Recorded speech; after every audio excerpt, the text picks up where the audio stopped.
अगर आप चर्म रोग की समस्या से बहुत ज़्यादा परेशान हैं और उसको ठीक करना चाहती हैं, तो मैं इस वीडियो के अंदर 3 ऐसे महत्वपूर्ण पॉइंट के बारे में डिस्कस करूँगा, 3 स्टेप्स के बारे में डिस्कस करूँगा, जिसकी मदद से बड़ी आसानी से आप अपनी चर्म रोग की समस्या को मैनेज कर सकते हैं। चर्म रोग किसी भी प्रकार का हो, चाहे वो आपको दाँत, खाज, खुजली की समस्या हो, फंगल इन्फेक्शन की समस्या हो, एक्जिमा की समस्या हो, डर्मेटाइटिस की समस्या हो, कुल मिला के चमड़ी से संबंधित कोई भी प्रकार की अगर आपको बीमारी है, दाँत, खुजली या एक्जिमा, डर्मेटाइटिस, किसी भी प्रकार की अगर कोई भी बीमारी हो, अगर ये 3 स्टेप्स आप फॉलो करेंगे तो डेफिनेटली आपको काफ़ी ज़्यादा इम्प्रूवमेंट मिलेगा आपकी बीमारी को, वो भी कोई बिना किसी दवा के मदद के। यानी कि दवाओं का ट्रीटमेंट तो मान लीजिए अलग है ही, मेडिसिनल जो ट्रीटमेंट चलता है वो तो अलग है ही है, लेकिन अगर ये चीज़ें आप फॉलो करेंगे जो यहाँ पे मैं देने वाला हूँ जानकारी आपको, तो बिना दवाओं के भी आप अपनी समस्या को काफ़ी हद तक रिकवर कर सकते हैं। ठीक है, तो बहुत ही ध्यान से इस वीडियो को देखिएगा क्योंकि ये वीडियो आपके लिए बहुत ही ज़्यादा महत्वपूर्ण है। जैसा कि आपको पता ही है, चर्म रोग एक बहुत ही कॉमन समस्या है। थोड़ा सा इसके बारे में अच्छे से बताने से पहले मैं थोड़ा सा अपना इंट्रोडक्शन दे दूं। तो मेरा नाम डॉक्टर चंदन है। मैं लगभग 5-6 साल हो गए मुझको प्रैक्टिस करते हुए और लोगों को मदद करते हुए उनकी बीमारियों को जड़ से ख़त्म करने के लिए। लगभग 20,000 से ज़्यादा लोगों की मैंने मदद की है उनकी इस बीमारियों को बड़ी आसानी से रिकवर करने के लिए। यानी कि वो मेरी पर्सनल सलाह के अंदर, मेरी गाइडेंस के अंदर उन्होंने ट्रीटमेंट लिया है और काफ़ी अच्छा उनको रिजल्ट मिला हुआ है। ठीक है, तो ये हो गया छोटा सा हमारा इंट्रोडक्शन। अब बात करते हैं टॉपिक के ऊपर, वो है आपका स्किन रिलेटेड डिसीज़।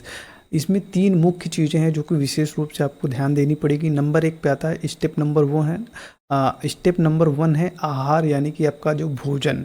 अगर इसमें आप सुधार करते हैं, जो चीज़ें मैं बताता हूँ, तो आपको बहुत ही बढ़िया इम्प्रूवमेंट आपके स्किन की बीमारी के अंदर, चमड़ी की बीमारी के अंदर देखने को मिलने वाला है। ठीक है, अगर इसमें आप लापरवाही करेंगे तो डेफिनेटली आपको कोई लाभ देखने को नहीं मिलना। कितनी भी अच्छा इलाज करा लीजिए, ये एकदम गलत तरीका है कि आप दवाएं खा रहे हैं लेकिन ये चीज़ का विशेष रूप से ध्यान नहीं दे रहे हैं। मतलब आप कितना भी प्रयास करेंगे, अगर भोजन नहीं सुधारते, आहार नहीं सुधारते हैं, तो आपका चर्म रोग कभी भी जाने वाला नहीं है। ज़्यादातर केस में अपवाद हर जगह होते हैं। ठीक, तो बहुत ही ध्यान से समझिए कि आपके आहार यानी आपके भोजन के अंदर कौन कौन सी ऐसी चीज़ें हैं जो कि हेल्प करती हैं आपकी चर्म रोग यानी स्किन की बीमारी को नॉर्मल करने के लिए। ठीक, अगर आप खाना खा रहे हैं उसके अंदर 3 मुख्य रूप से चीज़ें जो कि बहुत ज़्यादा हेल्प करती हैं। नंबर 1 विटामिन सी, दूसरा होता है जिंक, तीसरा होता है एंटीऑक्सीडेंट। ठीक है, इन तीनों चीज़ों को आप अपने भोजन के अंदर डालिए। इससे आपकी जो त्वचा होती है, वो सेहत जो होती है वो सुधरने के लिए बाध्य हो जाती है। ठीक है, तो ये रेगुलर बेसिस पे आपको लेना है। जो भी आप भोजन कर रहे हैं, खाना पी रहे हैं, कुछ भी खा पी रहे हैं, तो उसके अंदर आपको विटामिन सी, जिंक और एंटीऑक्सीडेंट की मात्रा जो होती है वो भरपूर होनी चाहिए। अगर ये नहीं रहेगी तो उतना मतलब अंटसंट भोजन करेंगे। अंटसंट का मतलब होता है, अंटसंट क्या होता है, जितना भी तली भुनी चीज़ें हैं, स्पाइसी चीज़ें हैं, एसिडिक भोजन है, ये सब अंटसंट चीज़ों के अंदर आता है। ठीक है, ये चीज़ें आपको ना लेके, अन्यथा आपको 3 चीज़ों मुख्य रूप से भोजन के अंदर डालनी है। वो है विटामिन सी, जिंक और एंटीऑक्सीडेंट। अगर ये डालते हैं तो ये आपकी स्किन को जो हालत होती है उसको सुधारने में मदद करती है। ठीक है, बाकी मैंने एक वीडियो बनाया है कि चर्म रोग के रोगियों को कौन सा भोजन और कैसे लेना चाहिए। ठीक है, डाइट के ऊपर है, पूरा भोजन के बारे में पूरा डिटेल में मैंने बताया है, तो डिस्क्रिप्शन बॉक्स में मैं उसका भी लिंक दे दूंगा। तो उस वीडियो को आप ज़रूर देखिएगा। इस वीडियो को देखने के बाद उससे आपको मदद मिल जाएगी कि भोजन के अंदर आपको कौन कौन सी चीज़ें खानी है, कौन सी चीज़ें नहीं खानी है और कैसे खानी है, पूरा डिटेल में मैंने डिस्कस किया है। बाकी ये 3 चीज़ें जो मैंने आपको यहाँ पर बताई कि विटामिन सी, जिंक और एंटीऑक्सीडेंट, ये आपके भोजन के अंदर तो होना ही चाहिए अगर आपको चर्म रोग की समस्या हो रही है। तो ये हो गया हमारा पॉइंट नंबर 1। अब बात करते हैं पॉइंट नंबर 2 के बारे में, जो कि बहुत ही ज़्यादा ज़रूरी है अगर आपको चर्म रोग या स्किन से रिलेटेड कोई भी इश्यूज़ हैं तो। उसमें आता है हमारा मेंटेनिंग हाइजीन। हाइजीन का मतलब होता है अपनी त्वचा की, यानी कि अपनी चमड़ी की, यानी कि अपनी स्किन की बहुत ही ज़्यादा साफ सफाई रखना। जनरली जितने भी चर्म रोग की समस्या है वो फंगस, इन सब चीज़ों की वजह से ही होता है। अगर ये चीज़ आपकी बॉडी के ऊपर रहेगी तो ये धीरे धीरे ग्रो करेगी और आपकी समस्या को बद से बदतर करने वाली है। ठीक है, तो आप साफ सफाई पे विशेष रूप से ध्यान दीजिए।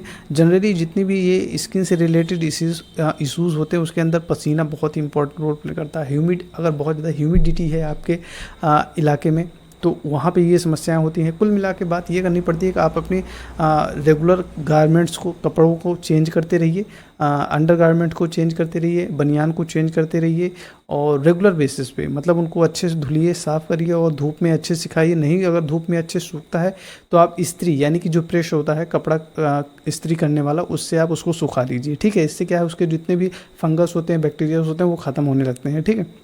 तो ये भी मदद करता है।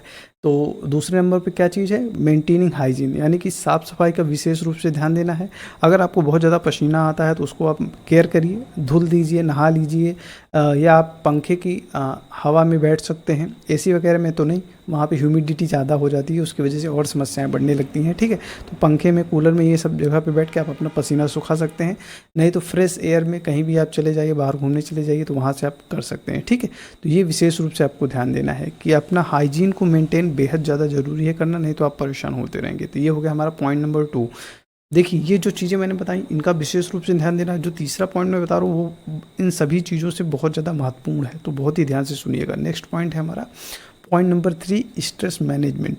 देखिए माय डियर फ्रेंड, कोई भी चीज़, कोई भी बीमारी, अगर आज के समय में रिसर्च में ये चीज़ें देखी गई हैं कि सबसे ज़्यादा स्ट्रेस की वजह से, यानी अगर आपके शरीर के अंदर, आपकी बॉडी के अंदर, आपके दिमाग के अंदर स्ट्रेस है, यानी कि तनाव है, कोई चीज़ की चिंता बहुत ज़्यादा हो रही होती है, जिससे आपका हार्मोनल इम्बैलेंस, डिस्टर्बेंस हो जाती है, जिसकी वजह से आपकी समस्याएं बहुत ज़्यादा बढ़ने लग जाती हैं, ठीक है।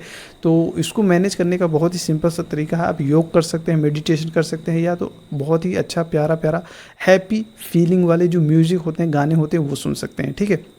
ये करते हैं तो धीरे धीरे आपका स्ट्रेस मैनेज होने लगता है और आपकी काफ़ी कंडीशन पहले से बेहतर होने लगती है।